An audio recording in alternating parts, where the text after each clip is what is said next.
got to talk about heated gear.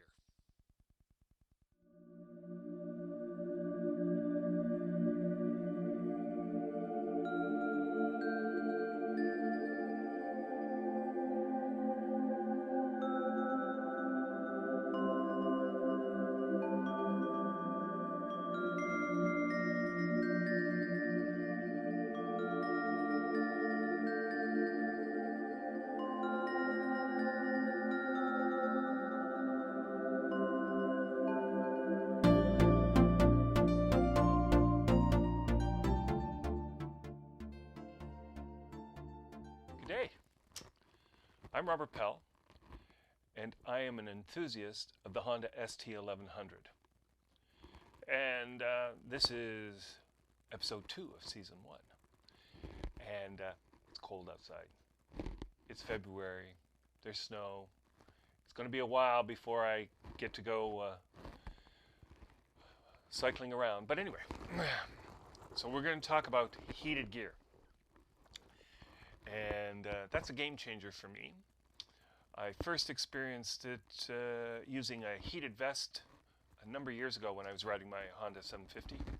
And it was in May and June, and unbelievable how cold it was. And I layered, and I thought I dressed appropriately, but I was still cold.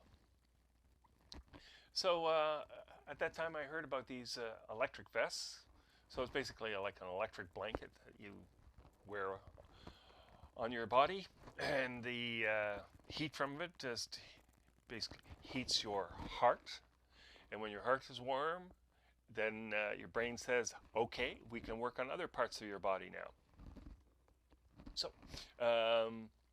and then when I got the my first Honda ST1100, I also had heated grips, and then the first thing I acquired was a heated jacket, and I got it from a forum member, and I really liked it. And then I just ventured out into finding other things.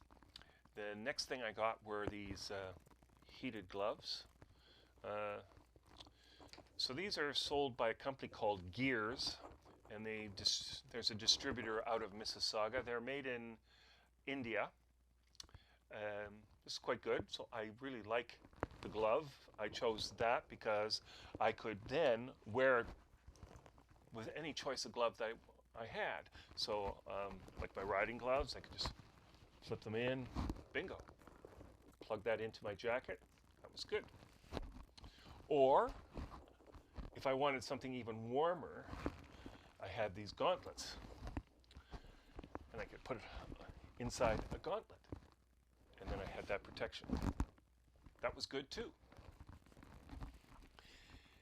And that was all fine and dandy, but I was riding back from Sudbury after doing a gig up there, and it was Thanksgiving in October, and I had my heated jacket on and a neck buff, and my hands were warm because I had the heated grips on, and I didn't have the gloves at that time, but anyway, my feet were freezing.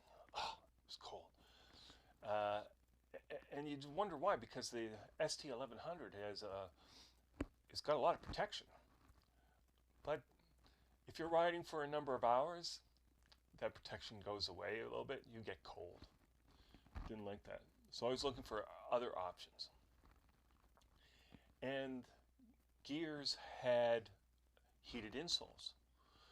So I got those. But it required a lot of wiring that goes down in your riding pants to hook them up. And that was okay. And then I thought, geez, I need something else. And so I got a set of Chaps last year. And those are really amazing. I'm really pleased with them. So as you can see in the photograph, I laid it all out, the whole ensemble. So you have a jacket, and there's heated wires in the collar. It's a raglan sleeve, so it's cut quite nice. And there is a Napoleon pocket in the side that you can put your phone in to keep it warm. And on the sleeves, there were wires that could connect to your gloves. So that was good. I didn't have a controller at the time, but I did acquire one, and Gears had a rather utilitarian unit. Here it is right here. So one wire connects to your source from your bike, and then at the time I had a warm and safe jacket with a SAE connector, so I connected that onto this, which was good. And then there's another connector here. So in the jacket, there is a little box. I've made extension wires to it, so it's easier to connect to these wires, because I don't like to wear this on my body. I actually connect this control unit on my tank bag. I have a special slot for this to clip in, and then I can control the heat with the dials. So the red one is I use for my gloves, and then the black one for my jacket. So then with the chaps can connect to the jacket, and at the bottom of the chaps are wires that can connect to either heated socks or heated insoles. And as I said, I chose the heated insoles so I can change them into various footwear. I like to wear Aussie boots, and I like my Blundstones. I like them a lot, and those are my go-to boot. That's what I wear all the time. But I have different color boots, so I can change the insoles and go from one boot to the other. So I like that. And now I chose these because it was of good value. And I'm talking about it now because it's we're going to go into spring. It's cold in the morning, it gets cold at night, and you might want to think about getting heated gear. So this is one company. There are many companies out there that have them, and it makes a big difference. It does. It really does. And you say, well, I don't need electric gear. I can layer. Yeah, but then it gets really bulky, and then you become a Michelin man. And this alleviates that. And so all you really need is a thermal underwear. So a thermal shirt, thermal leggings. The chaps fit on the leggings nicely, and then you wear your regular riding pants. And I tend to wear my heated jacket underneath my liner, and I find it the best because I want as much wind protection as possible, and I'm quite comfortable. So riding in 6 degrees Celsius, which is like 35, 40 degrees Fahrenheit, or as low as 32 degrees at 0, I am comfortable. And in fact, after coming off the highway, you want a controller like this so that you can actually dial the heat down. On the chaps, there is a Y connector, so it allows you to separate, so you can join your gloves and your legs and your feet on one circuit. So I put that on the red, and then I just leave the jacket on the black. And so that evenly splits up the circuit, and it works out quite well for me. And then sometimes I have to turn the insoles off, and there is a switch at the waist for that. So in the pictures, we can scroll through those, and so what I have is the whole setup all together. So I have the jacket linked to the pants, which is linked to the insoles, and on the jacket they're connected to my heated gloves. At the wrists of the jacket is a zipper where if you're not using heated gloves, you can then tuck that cable away into the zipper, into a little pocket, and zip it up, so it's nice and neat. The same is true at the bottom of the chaps. If you're not going to use heated socks or heated insoles, you can then put the cable nice and neatly into that pocket and zip it up.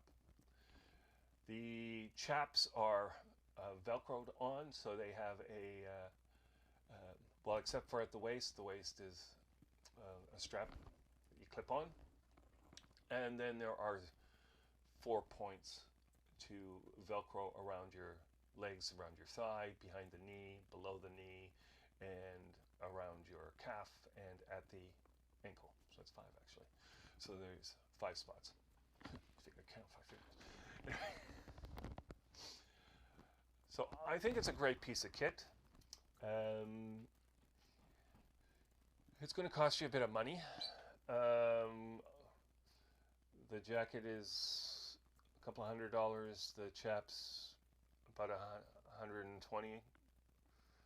I will put a link to the company where I got them from in the description below, and in the description I will put the prices of each unit. The company also sells riding gloves. I chose not to do that. I like these better. It's a better option. And thinking about other option in the rain, I'm just going to throw that in here right now. And this comes from the scuba diving world, and I thought this was actually a good idea. I'm not sure who else thought of it, but I certainly came up with it. And what it is are neoprene gloves, okay? And you get your hands wet, but it's okay, because what happens is when the water is in here, your hands heat them up. And if you turn on your electric, your heated grips, the heat comes in and sort of also heats that water, and the water moves around. So that thin film of water, your hands get a little bit wet, but you don't notice it. It's nice and comfortable. It's like they're in a warm bath all the time.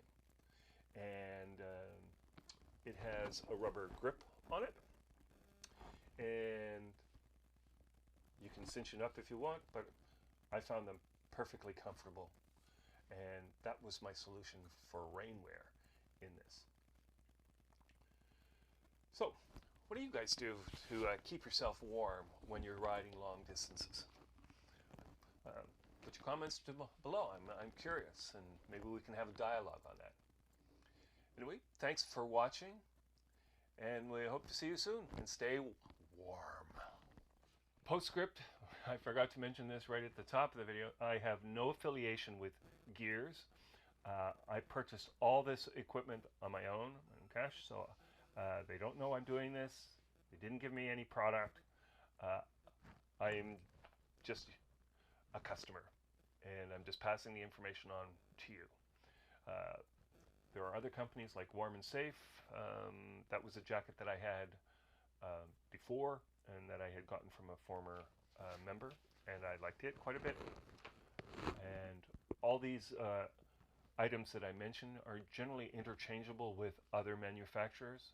They all have those coaxial plugs. Anyway, stay warm, be safe, and thank you for watching.